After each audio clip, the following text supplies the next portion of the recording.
रमा आपल्या काका आणि मामा यांच्यासोबत मुंबईला आली होती. तिच्यासोबत गौरा होती, शंकर होता. रमाचे काका आणि मामा दोघेही भायखळ्याच्या मार्केटमध्ये चाळीमध्ये राहत असत. काका लाकडाच्या वखारी लाकड फोडण्याचं काम करत. मामा एका सोसायटीत कामाला होता. भायखळ्याच्या त्या चाळीत रमा राहत होती. या पोरक्या पोरांना सर्वांनी माया दिली. चुलता चुलती, मामा मामी, त्यांची मुलं या सर्वांनीच रमाला आणि तिच्या भावंडांना परकं मानलं नाही. रमा मोठी होत होती. तिची अंतर्मुखता वाढत होती. ती सर्वांनाच गोड वाटे. सर्वांना तिच्याबद्दल विशेष आपुलकी वाटे. याला कारण म्हणजे रमाचा स्वभाव. रमा 8-9 वर्षांची झाली. आईबाबांची आठवण तर रमाला नेहमीच येई. पण एखाद्या दिवशी तिचं मन खूप सैरभैर होई. तिला वाटे आई मरायला नको होती. तिचं मन म्हणे, आई तू का गं आम्हाला सोडून गेलीस? माझ्या लग्नाला तर खूप दिवस होते, मग अशी घाई का केलीस? माझा संसार तू मांडून देणार होतीस. तुझ्या रमीचं लग्न तू लावून देणार होतीस, पण तू मला सोडून गेलीस. माझं काही चुकलं होतं का आई? रमाचं मन कधी कधी असा आक्रोश करीत असे. बघता बघता 1908 साल उगवलं. रमा 9 वर्षाची झाली. त्या काळाच्या रिवाजाप्रमाणे तिचं लग्नाचं वय झालं होतं. वलंकर काका आणि गोविंदपुरकर मामा यांच्या डोक्यात तिच्या लग्नाचे विचार घोळू लागले. आपल्या रमाला चांगला पाहणी देखणीतला मुलगा मिळाला पाहिजे, यासाठी ते प्रयत्न करू लागले. रमा सोज्वळ होती.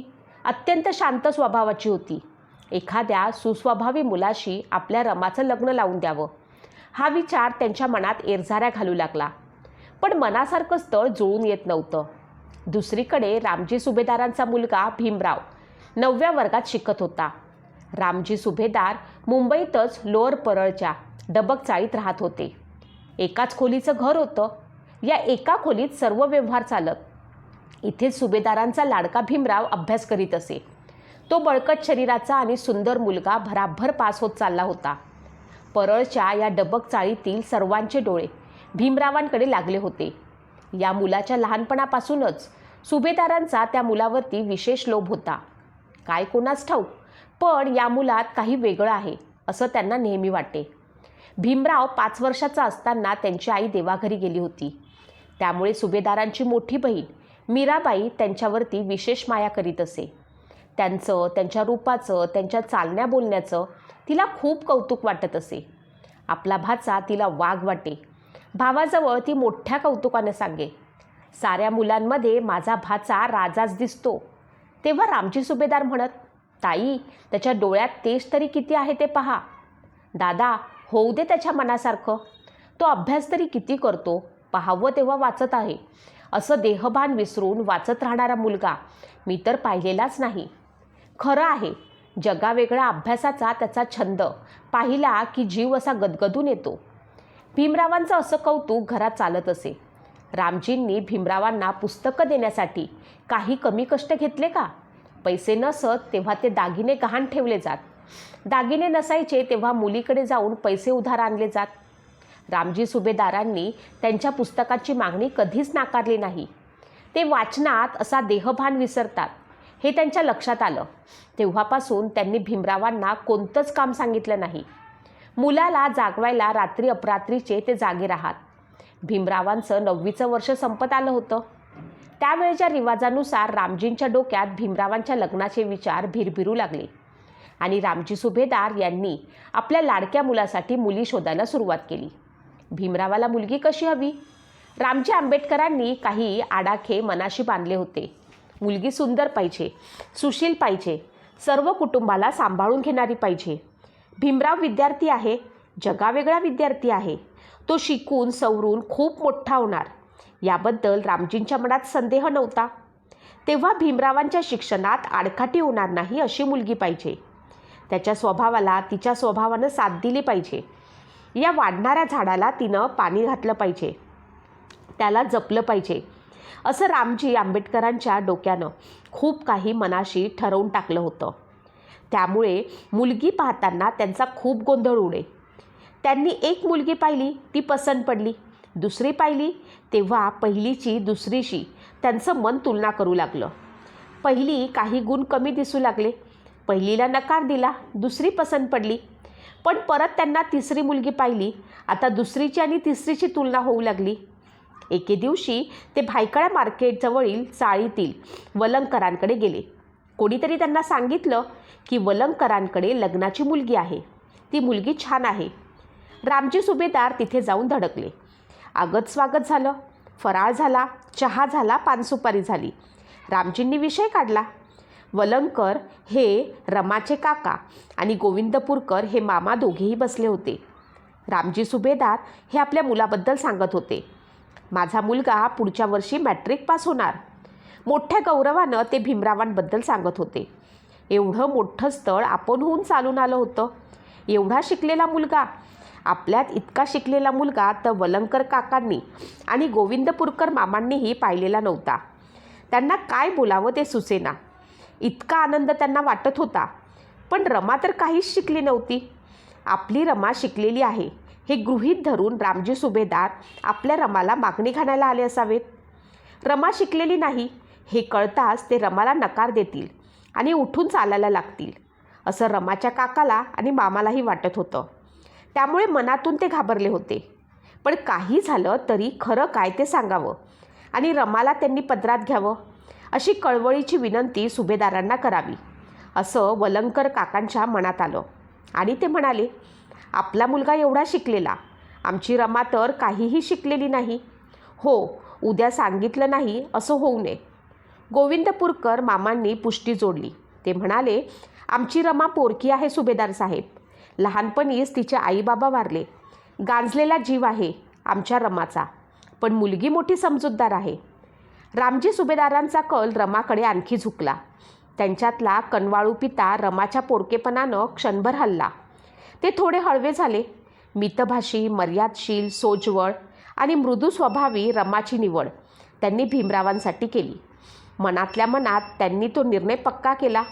रमा शिकली नसली तरी चालेल, पण रमानं भीमरावाला सांभाळावं, त्याला बळ द्यावं, त्याला तिनं थांबवू नये तर गती द्यावी, उर्मी मिटवू नये. तिनं त्याच्या मनातील प्रेरणा फुलवाव्यात. सुभेदारांचं मन ढावू लागलं. रामजींच्या डोळ्यापुढे रमा आणि भीमाचा जोडा उभा राहिला. रामजींच्या डोळ्यापुढे रमा भीमाच्या संसाराचं कौतुक उलगडलं. सुभेदारांनी विचारलं, नाव काय आहे बेटा तुझं? रमा. रमानं उत्तर दिलं, आम्हाला रमा पसंत आहे. रमाच्या हाती त्यांनी साखरेची पुडी ठेवली. रमानं सुभेदारांना वाकून नमस्कार केला. सुभेदारांनी पोरीला तोंड भरून आशीर्वाद दिला. मीरा आत्याजवळ रमाबद्दल कधी बोलतो असं रामजींना झालं होतं. ते लगेचच घरी आले. दारातूनच आनंदानं म्हणाले, ताई, एक विशेष आनंदाची गोष्ट आहे. मला माहीत आहे दादा तुझी विशेष गोष्ट. आणि दोघेही खळखळून हसले. पण यावेळी मात्र रामजी सुभेदार विशेष खुशीत आहेत हेही तिच्या नजरेतून सुटलं नाही. तेव्हा तिनं गंभीर स्वरात विचारलं, काय दादा, कशी आहे मुलगी? फारच चांगली मुलगी आहे ताई. कोणाची मुलगी ही? अगं, भिकू वलंगकर होते वननगावला. ते मरण पावले. आईही नाही तिला. इथेच मुंबईत काका मामाकडे राहते. छान होईल भीमासाठी, आत्या म्हणाल्या. काही विचारू नकोस, अगदी उत्तम होईल, सुभेदार म्हणाले. इकडे सुभेदारांच्या कुटुंबात ही बातमी सुगंधाची लहर पसरावी तशी पसरली.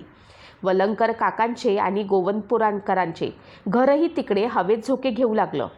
आणि रमाचं काही सुपा एवढं झालं होतं. आपण ज्याची बायको होणार तो मुलगा इतका शिकला आहे या गोष्टीमुळे तिला आकाश ठेंगणं झालं होतं. ती तिच्या समाजातल्या सर्वात जास्त शिकलेल्या मुलाची बायको होणार होती. 9 वर्षाचं हे व्याकुळ आयुष्य या क्षणी एका नव्या वळणावरती येऊन उभं राहिलं होतं. भूतकाळातील यातनांचं ओझं या क्षणी तिच्या नकळत तिच्या मनावरनं उतरलं गेलं होतं. त्याचा नीट अर्थ तिला कळणं शक्य नव्हतं. पण आपल्या वाट्याला काहीतरी वेगळं येत आहे याबद्दल तिच्या मनाची खात्री झाली होती. भीमा रमाच्या लग्नाची तारीख जाहीर झाली. भायखळ्याच्या मार्केटजवळील चाळीत आणि परळच्या डबक चाळीत चर्चा धावू लागली. रमाचं लग्न ठरलं. कोणाशी? रामजी सुभेदारांचा मुलगा खूप शिकला आहे. किती? यावर्षी 9व्या वर्गाला आहे. पुढच्या वर्षी मॅट्रिक होणार. बापरे, इतका शिकलेला मुलगा मिळाला. आत्ता रमाचं आयुष्य उजळून निघेल. छान झालं बिचारीचं. इकडे डबक चाळीत चर्चांची कारंजी सुरू झाली होती. भीमाचं कौतुक करता करता काही लोक रमा शिकली नाही याचा उच्चारही करून जात होते. कुठे उद्याला मॅट्रिक होणारा भीमराव आणि कुठे काहीही न शिकलेली वलंगकरांची मुलगी. अरे हो, पण आपल्या समाजात कुठे आहेत तशा शिकलेल्या मुली? आता शिकू लागल्या आहेत हळूहळू. पण रामजी सुभेदारांना शिक्षणापेक्षा मुलीचा स्वभाव आवडलेला आहे. ठरलेल्या तारखेकडे भीमा रमाचं लग्न सरकू लागलं. वातावरण आता सर्व दृष्टीने निरभ्र झालं होतं. लग्नाचा मोसम जवळ सरकू लागला होता. लग्नाचा दिवस येऊन ठेपला. लग्नाचं स्थळ होतं भायखळ्यातील बाजारोळ. रमा नवरी झाली होती. भीमराव वर झाले होते. नवरी 9 वर्षांची होती तर नवरा मुलगा 17 वर्षांचा होता. दोन्हीकडे वऱ्हाडी मंडळी बाजारात आली. बाजारोळीतील छपराच्या एका बाजूला वराकडील मंडळी जमली होती, तर छपराच्या दुसऱ्या बाजूला वधूकडील मंडळी जमली होती. विक्रीसाठी सामान ठेवायच्या बाजारातल्या चबुतऱ्यावरती वर वधू बसले होते. चबुतऱ्याखालून वाहणाऱ्या गटारीतील घाणपाणीही लाजलं होतं. भोवतालीच्या घाणीची दुर्गंधी सुटली होतीच. भीमरावांचं लग्न होत होतं. घाई करायची होती. बाजार भरण्यापूर्वी सर्व उरकायचं होतं. सर्वजण नवऱ्या मुलाकडे मोठ्या कौतुकाने पाहत होते. असा सुशिक्षित वर पाहण्याची ही त्यांची पहिलीच वेळ होती. रमाच्या मैत्रिणींमध्ये हसणं खिदळणं सुरू होतं. वराकडील तरुण पोरांचं हसणं खिदळणं सुरू होतं. भीमा रमाचं लग्न लागलं. वडील मंडळींनी वधूवरांना आशीर्वाद दिले. भीमा रमा चबुतऱ्यावरती बसून होते. भोवती आनंदाला उधाण आलं होतं. अनोखा उत्सव भायखळ्याच्या बाजारात मांडला गेला होता. या एवढ्या आनंदाच्या सोहळ्यातही भीमरावांचं मन मात्र एका गोष्टीसाठी उदासलं होतं. त्यांच्या मनात आईच्या आठवणीनं पिंगा घातला होता. रमा पोरकी होती, पण भीमरावही आईशिवाय पोरकेच होते. भीमरावांना वाटलं, आज आई असती तर मी इतकं शिकलो हे पाहून तिला केवढा आनंद झाला असता. आपल्या भीमाचं लग्न होत आहे या घटनेचं तिला खूप कौतुक वाटलं असतं. आणि सुनेचं देखील. रमाईचं मन देखील तेच विचार करत होतं. आज आईबाबा असायला हवे होते. सर्वात जास्त शिकलेला जावई आपल्याला लाभला याची त्यांना केवढी खुशी झाली असती. भूतकाळाच्या आठवणीने दोघांचंही अंधारात जात होतं मन आणि पुन्हा प्रकाशात येत होतं. आता रमा भीमाच्या गळ्यात हार घालून रमाई झाली होती. ती भीमरावांची पत्नी झाली होती. भीमाच्या नावाचं कुंकू लाविलं रमानं. रमाई विवाहित झाली होती आणि एका नव्या वळणावरती तिनं आपलं पाऊल ठेवलं होतं. रमा सुभेदारांची सून झाली होती आणि वलंगकर हे आडनाव बदलून ती आता आंबेडकर झाली होती. तिच्या पदराची गाठ तिने एका तुफानाशी बांधली होती. वादळ नेईल तिकडे तिला जायचं होतं. रमाई सूर्याची सावली झाली होती. पण स्थिती अशी होती की वादळालाही माहीत नव्हतं, सावलीलाही माहीत नव्हतं, सूर्यालाही ते अज्ञात होतं, त्यांच्यासाठी झालेल्या सावलीलाही ते अज्ञात होतं. सगळे निर्णय भविष्याच्या काळोखात दडवून ठेवले होते. आणि अशा त्या साध्या निरागस 9 वर्षाच्या रमानं आयुष्याच्या एका नव्या प्रवासाला सुरुवात केली. ज्याच्या हातात हात दिला होता तो फक्त एक नवरा नव्हता, तर ते भविष्यात संपूर्ण देशाचं नशीब बदलवणारे महामानव ठरणार होते. हीच रमा पुढे रमाई म्हणून ओळखली गेली, जिनं स्वतःच्या आयुष्याच्या प्रत्येक दुःखाला गिळून भीमरावांच्या स्वप्नांना आधार दिला. भूक, गरिबी, संघर्ष सगळं सहन करूनही ती कधी तक्रार केली नाही. कारण तिला माहीत होतं, माझा भीमराव काहीतरी मोठं करणार आहे. आणि खरंच त्या रमाईच्या त्यागामुळेच एक दिवस ते भीमराव झाले, भारतरत्न डॉक्टर बाबासाहेब आंबेडकर. इतिहासात नाव बाबासाहेबांचं झळकतं, पण त्या इतिहासामागे उभे असते एक सावली, एक शक्ती, एक स्त्री. ती स्त्री म्हणजे रमाई. म्हणूनच म्हणतात, महान पुरुष घडवायला एका महान स्त्रीचा त्याग लागतो. रमा आणि भीमराव. एक कविता. भायखळ्याच्या त्या गजबजलेल्या बाजारात एक वेगळाच सोहळा सजला होता. ना मोठे मांडव ना थाटपाट, पण प्रेमाचा दीप मात्र उजळला होता. 9 वर्षांची रमा निरागस डोळ्यात स्वप्न घेऊन 17 वर्षाचा भीम भविष्याची ज्योत मनात पेटवून, दोघंही उभे आयुष्याच्या वळणावरती, नशिबाने बांधले एका पवित्र बंधनात. रमाच्या ओठावर शांत हास्य होतं, पण मनात आईची हाक मात्र दाटली होती. भीमाच्या डोळ्यात तेज होतं, पण आईच्या आठवणीने ओल दाटली होती. गटाराच्या कडेला साध्या चबुतऱ्यावरती 2 जीवांचा संसार सुरू झाला होता. ना सोनं चांदी ना श्रीमंती, पण प्रेमाचा खजिना मात्र भरभरून मिळाला होता. ती रमा झाली रमाई, त्यांच्या नावाचं कुंकू कपाळी मिरवत आणि भीमाच्या प्रत्येक स्वप्नासाठी स्वतःचं आयुष्य शांतपणे अर्पण करत. कोणाला ठाऊक होतं त्या क्षणी ही जोडी इतिहास घडवेल. एक होईल भारताचा संविधान निर्माता आणि दुसरी त्यांच्या संघर्षाची सावली बनेल. ही कथा नाही फक्त लग्नाची, ही आहे त्याग, प्रेम आणि विश्वासाची, जिथे एका स्त्रीच्या मूकसाथीतून एक महामानव घडण्याची सुरुवात झाली. जर तुम्हाला वाटतं की रमाईसारख्या स्त्रियांचा त्याग कधीच विसरला जाऊ नये, तर हा व्हिडिओ नक्की लाईक करा आणि अशाच प्रेरणादायी कथा पाहण्यासाठी चॅनलला सबस्क्राईब करा. तुमच्यामध्ये रमाईचा सर्वात मोठा त्याग कोणता होता? कमेंटमध्ये नक्की उत्तर सांगा. जय